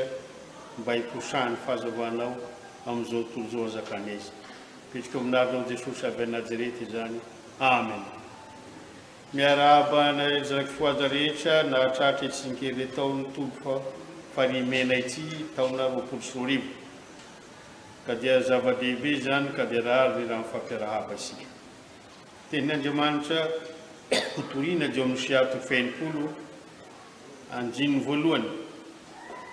nefa vaky isika manomboka anjiny voalohany izy ka hatra amin'ny anjiny fahatelo aminaran'i Jesosy misy sangana miazava fa tonga ny fahazavanao ary voninahitra zao rehefa miposaka aminao fa indrina izy manaro ny tany ary na izy pito mandrara firenena fa aminao kosa ny posahan'i Jehova ary aminao no isehoan'ny voninahiny ary ny firenena manato ny fahazavanao ary ny mpanjaka makeo mipirata ny posahanao amen ray maso ny masea amin'ny fahamarinana itelinao ny fahamarinana amen misy ambonina malalo aminareo rehetra re fahasoavan'i Jesosy Kristy tompo sy fitiavan'Andriamanitra ray ary faisa fanay masina amen misy sangana mihazava fa tonga ny fahazavanao izany no fitenin'Andriamanitra anjarasika androany feo famoazan'ny firenena Israely niatrika fahasairana natao reny fahababona itsy anjiny foatra masina itsy rehefa tonga tao tanindrazan'ny Israely dia nandalo fahasairana be dia be tao ny tanàna ravo izay sy maintsy arenina ka niazakazaka nanarina zany avokoa ny olona rehetra tao ny fampifangaroaroana vavana amin'izay ova sy vavana Zetilisa nataon'ireo Jiosy sisa tao Jerosalema tao ny politika mpitondrana izay nenembasemba ny fananganana ny tempolo narodany Babiloniana mandrona izany fahasairana rehetra izany dia kivo tanteraka ny Israely ka nametra-panotanenana amin'ny teny fampiretanana famonjena nataon'i Jehova taminy rendrika ao anatin'izany izy pito akiviana zany izy vao tonga ny teny famohazina hoe misy sangana mihazava fa tonga ny fahazavanao famohazina ny fanahiny zanak'Israely hiatrika fiainana vaovao ity teny ity ny fiainany taloha dia teo ambany fitondran'ny Babiloniana ka tao anatiny izy pito ny fanompoana olombelona fa amin'izao zanak'Israely nafan'Andriamanitra tonga tao an-tanindrazany ka dia hiatrika fiainam-baovao eo ambany fitarian'i Jehova zanaky ny fanekena Israely ka savelan'i Jehova ho levony aizy Jehova Andriamanitra ny fahazavana mandrakizay ho azy arak'izay lazaina amin'ny anjiny fahasomby folo ty faharoapolo hoe sy ny masoandro isomy no fahazavana anao ny andro ary sy ny fangararany volana no anazavanao fa Jehova ny fahazavana anao mandrakizay sy retika isomy no masoandronao ary ny volanao sy isoka fa Jehova ny fahazavanao mandrakizay fahazavana azo antoka zany fahazavana nambara tamin'ny Israely zany ary io fahazavana azo antoka sy ho takony maizy levisony no hitondra sy hanilo ny diany zanak'Israely ka sy raparapa ao amin'ny azy nisony izy ireo fa handeha ho amin'ny fahamarinan'i Jehova ary izay no sindriana amin'ny anjiny faharika amby roapolo hoe ary ny olona ho rehetra ho marina avokoa raha ny fahazavan'i Jehova no mibaliaka eo ampovoan'ny firenena iray dia sy misy heriny zavoaboahary afaka namaloka azy sy misy heriny maizina afaka andrakotra azy satria Jehova Andriamanitra no fivoany ka dia manazava ny sain'ny olona sy ny ataony rehetra ka dia hizotra amin'ny fahazavana ny olona mamozy ny olona hiala amin'ny fahamaizin'Andriamanitra ka mamindra azy ho amin'ny mazava ambara ho reny sofiny olona zany mba hampiakatra ny moraliny mba sy andamaka ao amin'ny maizina esony izy na dia misy fahasairanana tahaka zao izy ity teny famoahana ity dia mitovy amin'ny teny fananganana nataon'i Jesosy tamin'ilay lehilahy narary valo amby telopolo taona atao farihy Betsaida voalaza amin'izao ny fahadimy hoy Jesosy tamin'ilay marary eto ny fandrianao ka mandehana izany hoe sitrany ianao tamin'ny sangana ary mandehana fahazamandamaka amin'ny arehetra esony tahaka izany koa no baiko omeny Jehova ny Israely amin'ny siato fenimpolo anjy voalohany misy sangana ny Israely ka miazava fa tonga Jehova fahazavanao hanazavanao ka aza mandamaka amin'ny Ezipito ny akiviny esony ianao Jesosy Kristy nitondra fahazavana lehibe ho an'ny zanak'olombelona rehetra ambaro amin'ny filasarany zao natao voalohany fihoan'ny Jesosy fahazavana ho an'ny olona rehetra ka izy rehetra mandray an'izany fahazavana izany dia omena hery ho tonga zanak'Andriamanitra ka hazo fahasoavana na fahasoavana ary hamafisin'i Jesosy amin'izao natao fahafolo andry fahafolo fa ny antony ahatongavany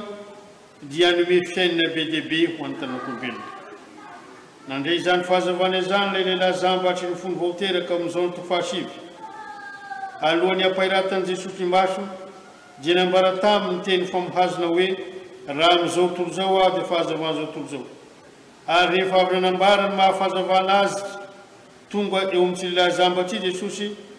dia nampairatra ny maso izany hoe nanaisotra azy sy hiaina amin'ny fahazavana famiziny isony mba hanarahany ny mazava. Misangana miazava fa tonga ny fahazavanao ho ny tenin'Andriamanitra toriana aminao androany. Feo mamoa ny kristiany rehetra izany rendrika amin'ny toromaso ny kristiana amin'izao fotoana izao manarona ny tany miaizina mila ho faty ny saim-pifoazina mampiavaka ny FNM manzaka ny Ezipito ny fanontoloany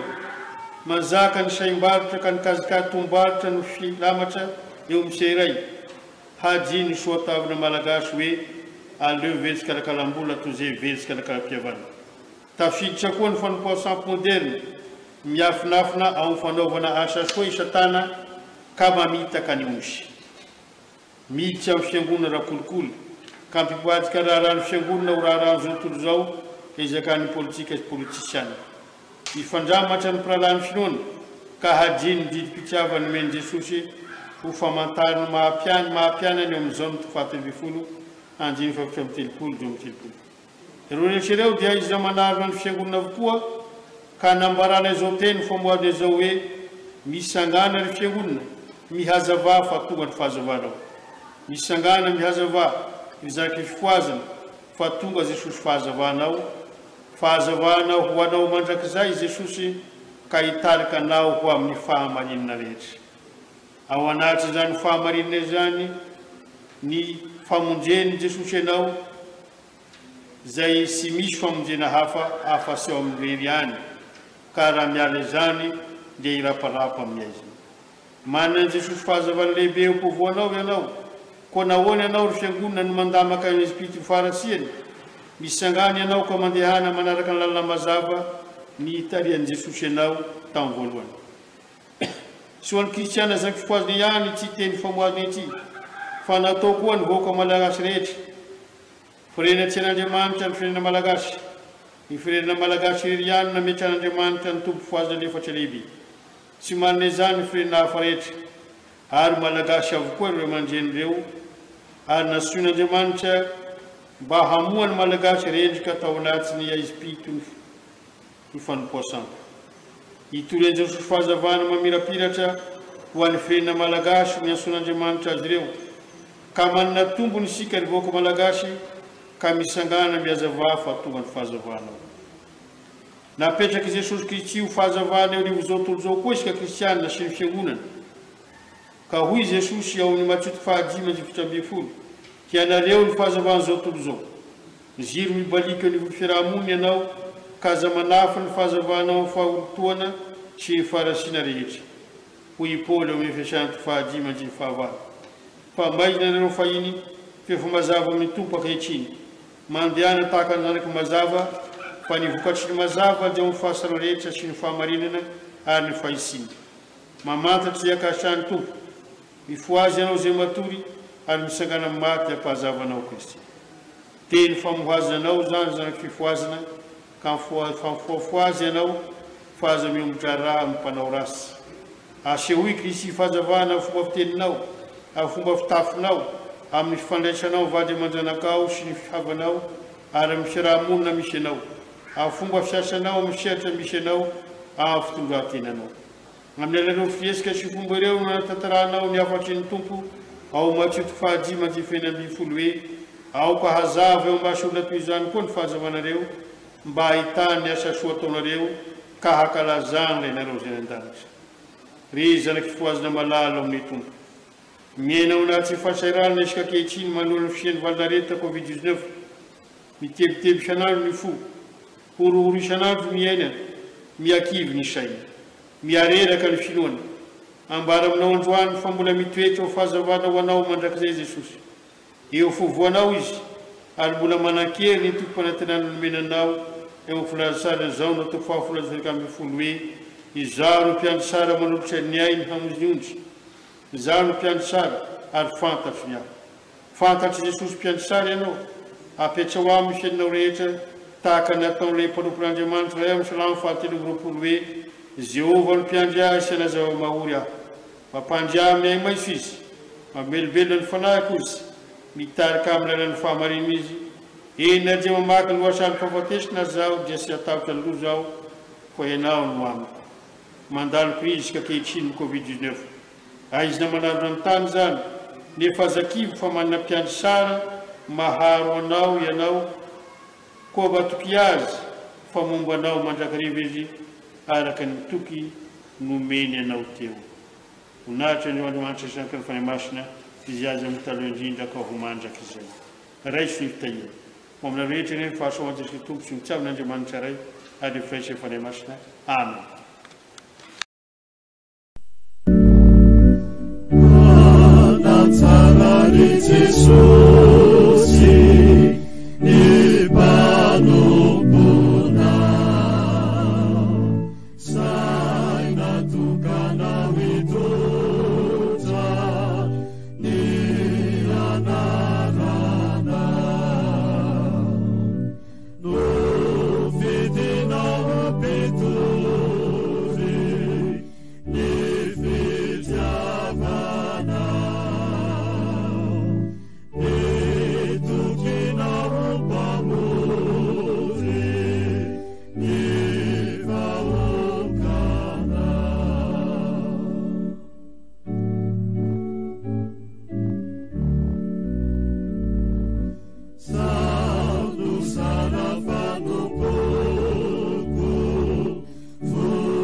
Hivavaka isika rehetra.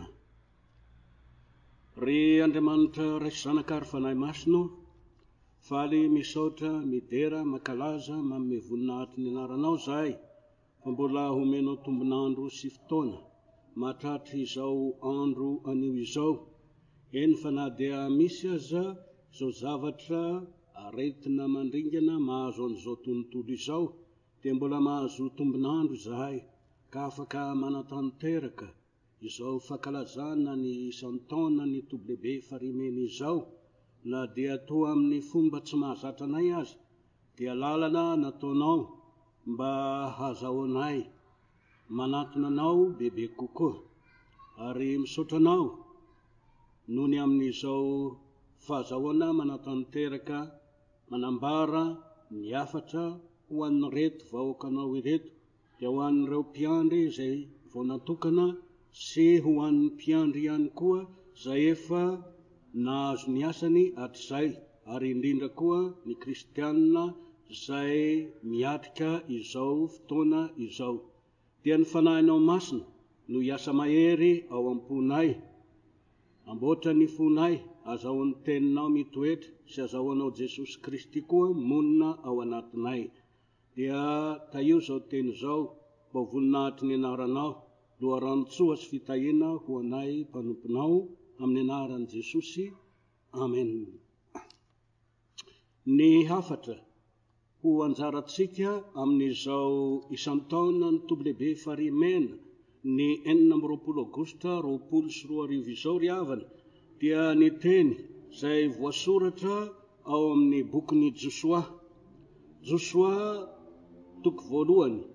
andininy 1 ka hatramin'ny 9. Toy izao ny fivakin'ny teny ao amin'ny anaran'i Jesosy. Ary rehefa maty Mosesy mpanompon'i Jehova, dia ho Jehova tamin'ny Josoa zanaky Nona, mpanompon'i Mosesy: efa maty Mosesy mpanompoko, koa mitsangana mita ity Jordany ity ianao sy ireo olona rehetra ireo ho any amin'ny tany izay omeko azy, dia ny zanak'Israely. Ny tany rehetra izay ho diavin'ny fahaladianareo dia efa nomeko anareo araka izay voalazako tamin'ny Mosesy. Hatramin'ny efitra sy ry Libanony iry, ary hatramin'ny ony lehibe, dia ny ony Eufrata, ny tany rehetra izay any Etita, ka hatramin'ny ranomasina lehibe any andrefana no ho taninareo. Tsisy olona hajanona eo anoloanao amin'ny andro rehetra iainanao, tahaka ny nombako any Mosesy no hombako anao koa. Tsy andao anao na afoy anao aho, mahay reza sy mahatanjaha, fa ianao no ampandova ity firenena ity, ny tany izay nianianako tamin'ny razany homena azy. Koa mahay reza sy mahatanjaha tsara ianao. Hitandremanao hanao araka ny lalana rehetra izay nandidian'ny Mosesy mpanompoko anao. Aza miala aminy na ho amin'ny akavanana na ho amin'ny akavia, mba hambinina ianao amin'izay rehetra alehanao. Aoka tsy ala amin'ny vavanao ity boky ny lalàna ity, fa saintsaino andro amanalina hitandremanao hanao arak'izay rehetra voasoratra eo. Ary amin'izany dia hahalavorary ny lalanao ianao sady ambinina. Ry Ray Masina, manamasinanay amin'ny fahamarinana, ny teninao no fahamarinana. Amen. Teny nataon'i Jehova Andriamanitra ho an'i Josoa izao teny izao, fony izy nantsoina sy nirahina hitarika ny zanak'Israely hiditry ny tany Kanana, ary izany ihany koa dia afatra atolotra ho atsika amin'ity andro anio ity. Ny fanontaniana voalohany dia hoe iza moa Josoa zay afaran' Jehova eto. Izy dia zanak-nona ary mpiara-miasa akaiky tamin'ny Mosesy. Zany dia voalaza ny Nomery 7:15 ny Josua 1:1 ary ny Exodus 7:17 sy ny 4:20. Anisan'ireo 12 lahy ihany koa zay nalefa ny safony tany Kanany izy, ka ity Josua ty sy ny lehilahy anankiray atao hoe Kaleba no nilaza tatitra tsara tamin'ny zanak'Israely rehefa tafaverina avy any amin'ny fisafonany tany izy. Fa ny 12 lahy kosa dia nilaza fa tsy azo idirana ny tany Kanana fa vavety ny olonao. Samy nilaza soa ny tany ireo irakarety ireo, fa nisy ny nanao hoe azo idirana dia Josua sy Kaleba, fa 10 lahy kosa nanao hoe tsy azo idirana. Io anarana hoe Josua io dia Mosesy no nanome azy io anaran'io, ka ny dikany dia hoe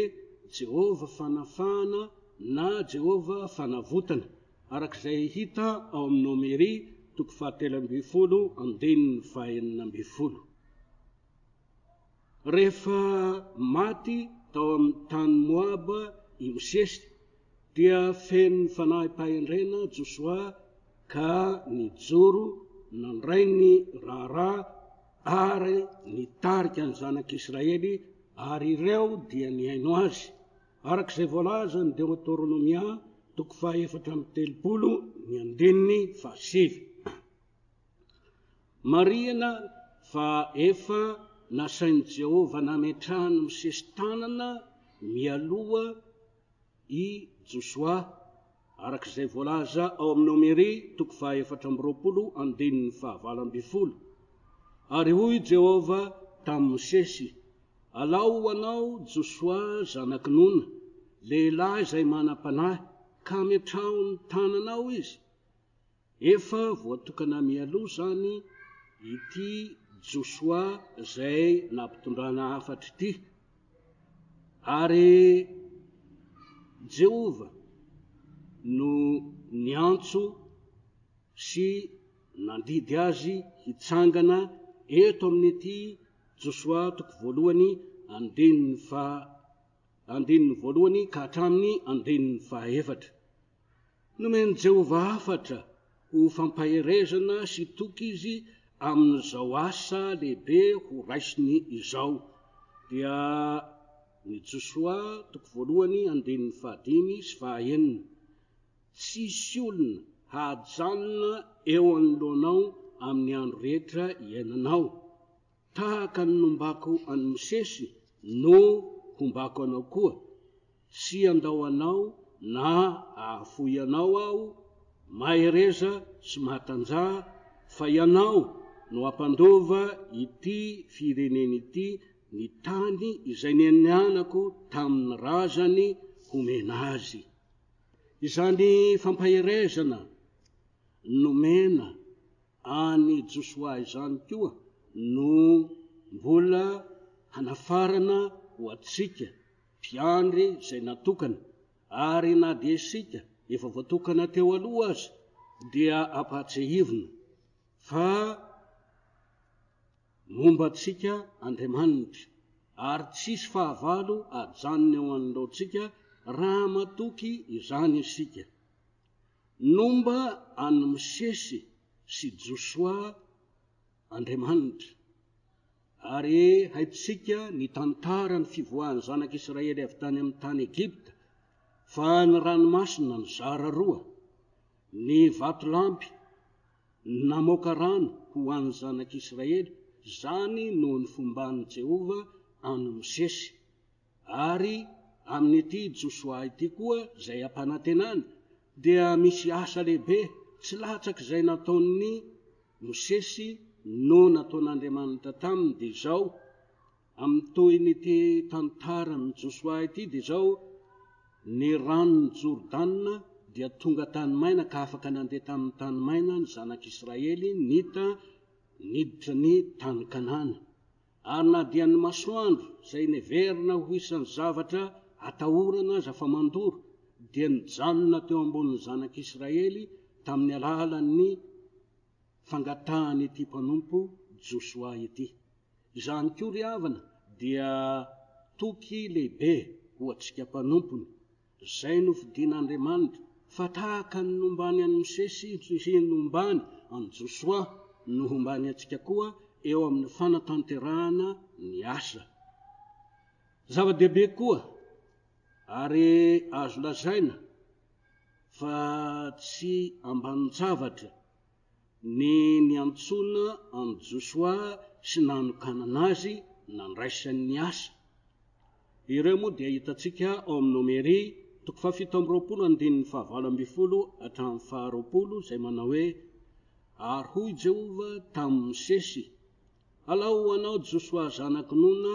lehilahy izay manam-panahy, ka metrao ny tananao izy ary asavony joro eo anatrehany Eleazera mpisorona sy ny fiangonana rehetra izy, ka mandidia azy eo masony ianao, dia anomezo azy ny voninahitrao mba hianoany fiangonana, dia ny zanak'Israely rehetra azy. Zany hoe lay fanokanana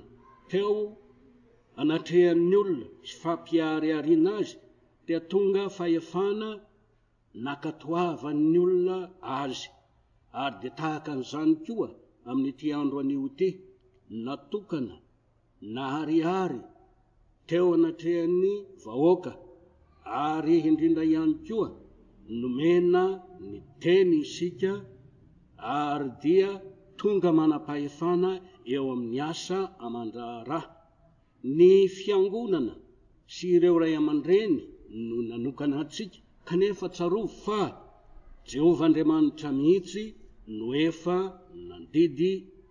anatanterahana izany. Olona mahatoky no ilain'Andriamanitra na ilain'ny fiangonana hanao ny asany, hitandrina sy hanao araka ny lalàna rehetra, ary isaintsainy izany andro aman'alina arak'izay voalaza ny Josoa 1:9 ka hatramin'ny 7. Koa mahereza sy matanjah tsara ianao, hitandremanao hanao araka ny lalàna rehetra izay nandidian'ny Mosesy mpanompoko anao. Aza miala aminy na ho amin'ny akavanana na ho amin'ny akavia, mba hambinina ianao amin'izay rehetra aleanao. Ny lazaina amin'izany dia izao: aoka hitoetra ao anatintsika ny tenin'Andriamanitra. Ary io moa dia mbola naverin'i Jesosy ao amin'ny filazantsara araka ny Jaona 4:15 hoe: raha miray amiko ianareo ka mitoetra ao anatinareo ny teniko, dia angatao izay tianareo na inona fa ho tonga aminareo izany. Antoko ny fahavitan'ny asa ny fiainana amin'ny tenin'Andriamanitra. Ary ny Josoa 1:9 dia milaza manao hoe: aoka tsy ala amin'ny vavanao ity boky ny lalàna ity, ary amin'izany dia alavrary ny lalanao ianao sady ambinina. Izany koa no anafarana antsika, aoka ho velomin'ny tenin'Andriamanitra eo amin'ny fanatanterahana ny asa.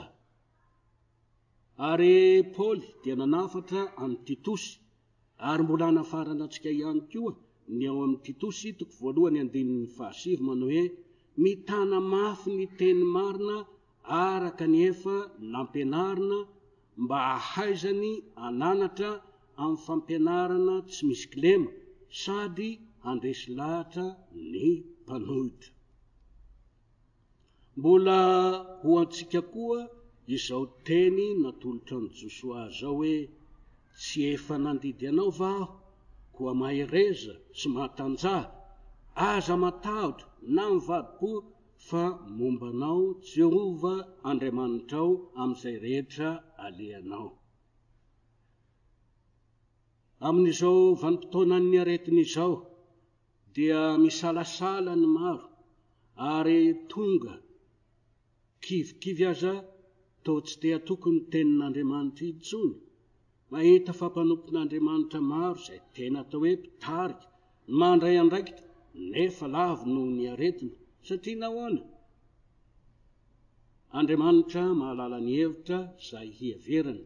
fa izay tiaka hambara dia izao: Andriamanitra raha milaza fa momba tsisy atohitra dia misy tiany hambara eo anatrehan'ny fahasarotana, mbola afaka mijoro ve ny mpanompo izay novidiana. Ireto dia misy mpitory roalahy voalaza ny soratra masina ao amin'ny Luka 9:9-20 hatramin'ny 7:30. Ka ireo mpitory roalahy ireo dia samy nandeha nitory an'i Jesosy, fa ny vokatra azo avy amin'izany dia samy hafa tanteraka.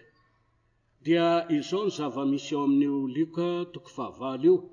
raha nandeha tany amin'ny tany Gerasena Jesosy dia nifanena tamin'ny lehilahy nanana demonia, izay efa nitoetra teny amin'ny fasana, tsy tia intsony izay anaovana azy, fa ny gadra sy ny fatorana ataon'ny olona dia tapatapaka.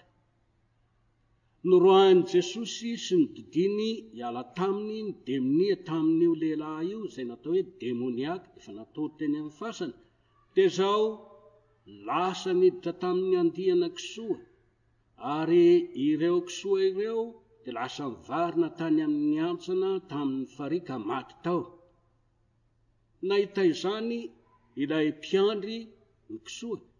dia niazakazaka, lasa nakany an-tanàna sy nitety ny lohasaha ary nilazany ny zavatra izay nataon'i Jesosy tamin'ilay lehilahy sy ny zavatra niatra tamin'ireo kisoa. Ary izay nampalahelo azy dia izao, satria izy voafatotry ny fitiavaka rena, dia ny kisoany maty no nambarany tany fa averezany tombotsony. Ary dia nirotra tokoa ny olona niazakazaka nijery an'i Jesosy. Ary dia nahita an'ilay lehilahy izay fantatr'izy ireo fa tsy hitan'izay nanaovana azy mitoetra eo an-tongotry Jesosy. Dia rehefa nahita izany izy dia ny zavatra nataon'izy ireo, satria ny fanambaran'ity lehilahy ity dia naneo fa Jesosy nandroaka ny demonia, niala avy amin'io lehilahy io, lasa nakany amin'ny kisoany, maty aby. Ny eritreretiny ny amin'i Jesosy dia ho mpanome tombotsoa nefa niteraka fahatiatoko. Ary maro koa ny mpitory ny filazano tsara amin'izao amin'ny alalan'ireo fivavahana maro samihafa, dia izao ny fahalalana an'i Jesosy dia mpanome tombotsoa ihany. Kanefa eo anatrehan'izany hoe filazana an'i Jesosy mpanome tombotsoa dia ny azy mahita fahatiatoko. Dia lazaina amin'izany fa tsy azo ianteherana ny amin'ny zavatra ny amin'izao tany izao fanarahan-dia amin'i Jesosy, fa mahalany ritra fananana mampanantra. Ary ny fitoriana izay nataon'ilay lehilahy anankiray indray kosa dia ilay demoniaka izay hitantsika fa efa nalohan'ny fiarahamonina, fa noho ny amin'i Jesosy dia nahazo fahasitranana. Io lehilahy io dia nangataka hiaraka amin'i Jesosy mba tsy hiverina eo amin'ilay fiarahamonina izay efa nandroaka an'i Jesosy. Kanefa Jesosy dia nanery azy handeha hiverina ho any an-tanàna ka hitory ny filazany tsara ao. Dia lasa ty lehilahy ty ary niverina ka nitory tao Gerasena. Ao dia niatra amin'ity lehilahy ity lay teny ao amin'ny teny pahefana izay voalaza ao amin'ny Jaona 4:12 hoe: lazaiko aminareo marina dia marina tokoa, izay mino ahy ny asa ataoko no ataony koa, ary anao asa lehibe noho izany azy izy. satria izao makany ami'ray fantatsika fa noroahan'ireto olona ireto Jesosy kanefa dia ao no mbola nanirahana an'ity lehilahy ity hitory sy hanambara raha fitinina dia hoe samy mpanambara ny tenin'Andriamanitra ireo roalahy ireo samy nanambara an' Jesosy fa ny ray nanambara an' Jesosy ho mpampahatra mpampijaly ka dia nahatonga ny fiarahamonina nandroaka fa ny anankiray kosa dia nitory an' Jesosy izay namonjy sy nanafaka azy tamin'ny fampahoriana sy fangejana nataon'ny devoly isika izay natsoina natokana tamin'ity andro ity isika izay efa voatokana manahoana ny fijoroantsika manambara an'ity Jesosy ity fa io no anatanteran'Andriamanitra ny afatra izay nambarany tamin'i Josoa fa izay ary io ihany koa no mbola hanambarany sy anatanterahany an'ireo afatra rehetr'ireo ho antsika ho amin'ny fitoriana ny filazany tsara mahatoky Jesosy izay efa nifidy sy niantso ary naniraka ity lehilahy ity ho ao amin'ny tanàna izay mafiatoka ary maditra azy fa izao izy no anefa sy anatanteraka amin'ny fomba vaovao hirahana ho any amin'izao tontolo izao isika hanambara ny filazany tsara ny fanafahana filazany tsara anome fiainana mandrakizay aoka hijoro ho mahatoky tahaka ny Josoa izay tsy nahafoy fa nanontany an'Andriamanitra mandrakariva amin'ny zavatra rehetra izay nataony ary dia tahaka an'izany koa isika aoka mba hanontany sy angataka mandrakariva amin'izay zavatra hataotsika fa tsy hiemotra na hiala eto ihany koa dia mbola tiana ny mampahatsiahy antsika fa misy mpitory ny filazany tsara izay manao asa tsy andran'Andriamanitra azy dia raha mijery ny filazany tsara izay nisoratany Jaona isika ny toko 2:20 andinin'ny 2:20 sy 3:20 dia zao rehefa avy nanafatrafatra ny mpianatra Jesosy tao arian'ilay sakafo izay niarahany izy ireo ka nanontaniany telo amin'ny Petera hoe moty avy ahy ianao fano ary ny ondoko andraso ary ny ondoko fano ary ny ondoko dia izao rehefa nanatona an' Jesosy ireo mpianatra ireo ary ilay mpianatra tiny hita nanatona ihany koa dia nanontany Petera hoe ahoana ny amin'ity lehilahy ity dia izao no niresahan' Jesosy taminy hoy Jesosy taminy raha tiky toetra izy mandra-piaviko ahoanao izany fa manaraha ahy ianao ary ny ely tamin'ny rahalahy izany teny izany fa tsy ho faty izany mpianatra izany nefa Jesosy tsy nilaza taminy fa tsy ho faty izy fa raha tiky toetra izy mandra-piaviko ahoanao izany koa tandremo ny fampianaranao tandremo ny fijoroanao vavolombelona fa Jesosy ilay mahatoky sy marina nefa nilaza fa ombanao ambara-pahatonga ny fahataperan'izao tontolo izao ary ny afatra farany dia izay voalaza ny andenin'ny 7 amin'ity Josoa toko 1 ty hoe tsy efa nandidy anao va aho koa mahereza sy mahatanjah aza matahotra na mivadi-po fa mombanao Jehova Andriamanitrao amin'izay rehetra alehanao voninahitra ny eo an'Andriamanitra izay efa hatramin'ny taloha ka ho azy mandrakizay amen.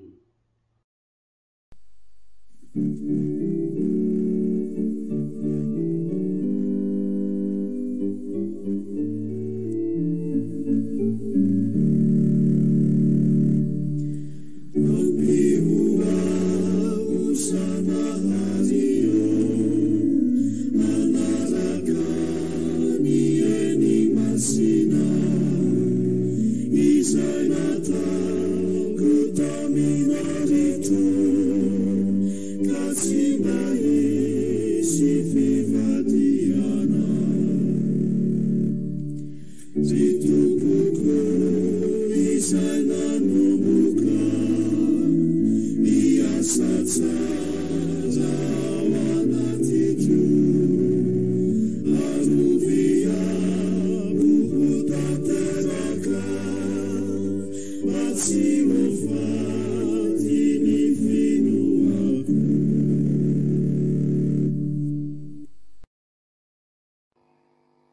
avana malala ao amin'ny tompo ho amintsika mandrakariva ny fahasoavana mampiadanana avy amin'Andriamanitra rantsika sy Jesosy Kristy tompo. Misaotra an'Andriamanitra isika ry havana fa tanteraka sy lavorary ny fankalazantsika ny isan-taona fa 470 ny toby lehibe farimena fifoazana miray ao amin'ny FFPM. Misaotra an'Andriamanitra isika noho ny teny maro izay nomeny antsika ho fampaherezana antsika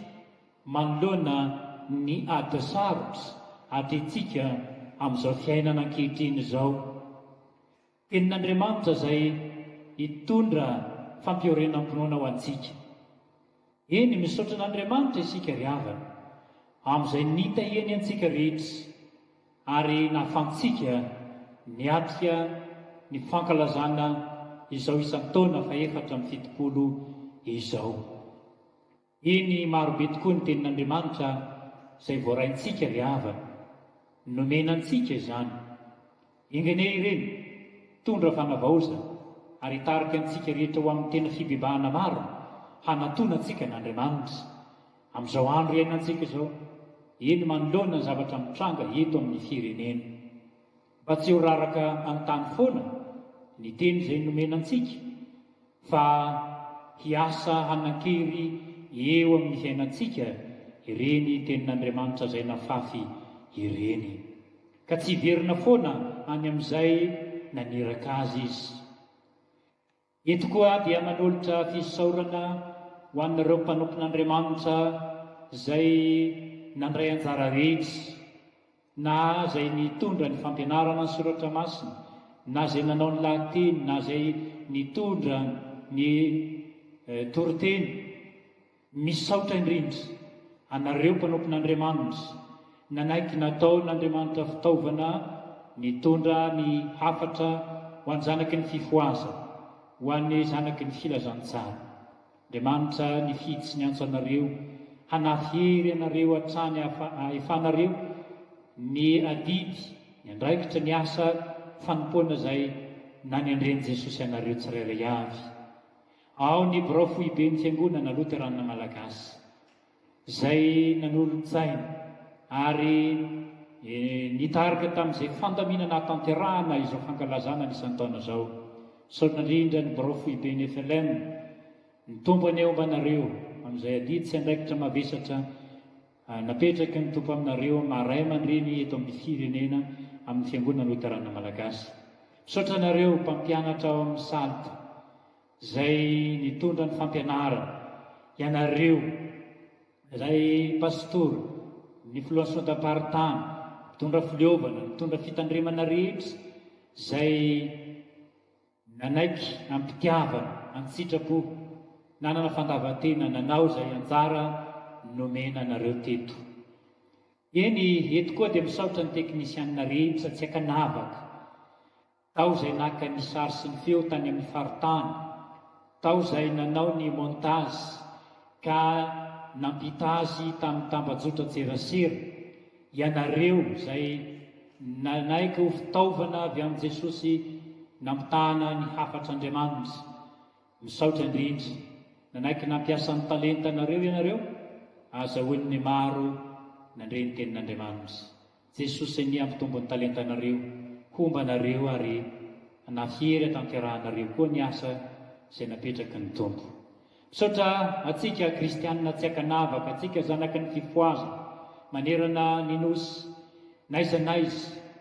Misaotra indrindra tompoko, nanaiky tampitiavana ianareo, nandray ny tenin'Andriamanitra, nanaiky ary naneho fahendrena ianareo ny amin'ny fandaminana rehetra izay natao, na dia tsy afaka nivory taty antoerana ny tompo lehibe farimena azy, nalahelo tokoa ny fo, kanefa dia eketsika ho fandaminana avy amin'Andriamanitra izany. mba tsy ho raraka an-tany tenin'Andriamanitra izay nomena antsika rehetra, fa mba hampiorona ny finoantsika hijoroantsika vavolombelona ary haharetantsika amin'ny fanarahana ny tompo. Maherezy rehetra dia misaotra antsika kristiana izay nanolotra fanomezana fanohanana ny asan'ny tompo lehibe farimena. Misaotra indrindra voaray reny ary dia mba ho tahiany tompo ka asoa ny asany, fampandrosoana ny fanjakana, fampandrosoana ny fitoriana ny filazantsara. Jesosy manakare-pahasoavana ry havana hanomitra ny laninareo ho amin'izany asa izay napetrany eto amin'ny tompo lehibe farimena izany, dia mba tsy ho diso anjara ianareo. Jesosy ampitombo ny harena hanome ny fitahiana sy ny fanambinana aminareo tsirairay avy. Misaotra ny tompoko fa voaray izany. Eto ampamaranana dia mirary ao antsika rehetra mba samy hatratra ny jobily 570 taona, ny amin'ny taona ho avy dia ny amin'ny 220 zany. Jobily lehibe zany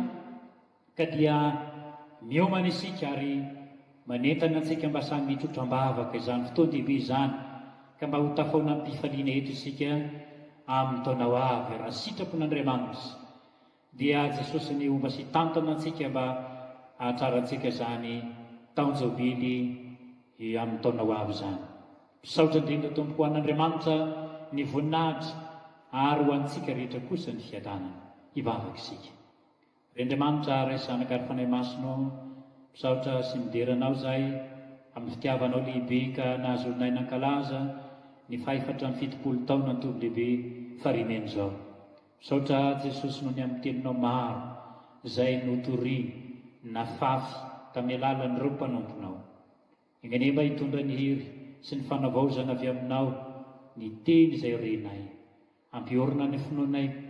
ka tonga ny tena vavolombelonao amin'izao andro sarotra inanay izao. Dia mametraka eo am-pelatananao ny fiainanay rehetra, ny tompo lehibe farimena, ho tahinao ny asa ary ahatonga ny olonao ho amin'ny fibebahana tokoa, ary ahatonga fanasitranana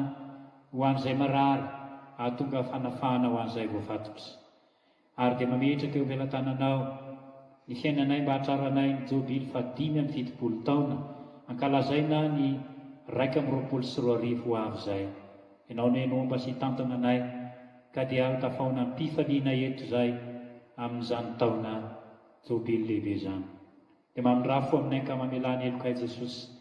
ary dia tahiro ireo mpanomponao rehetra izay nandray anjara, na izay nitondra ny teninao teto, na ireo teknisianina rehetra izay nanolo-tena ny fitiavana sy ny sitrapo.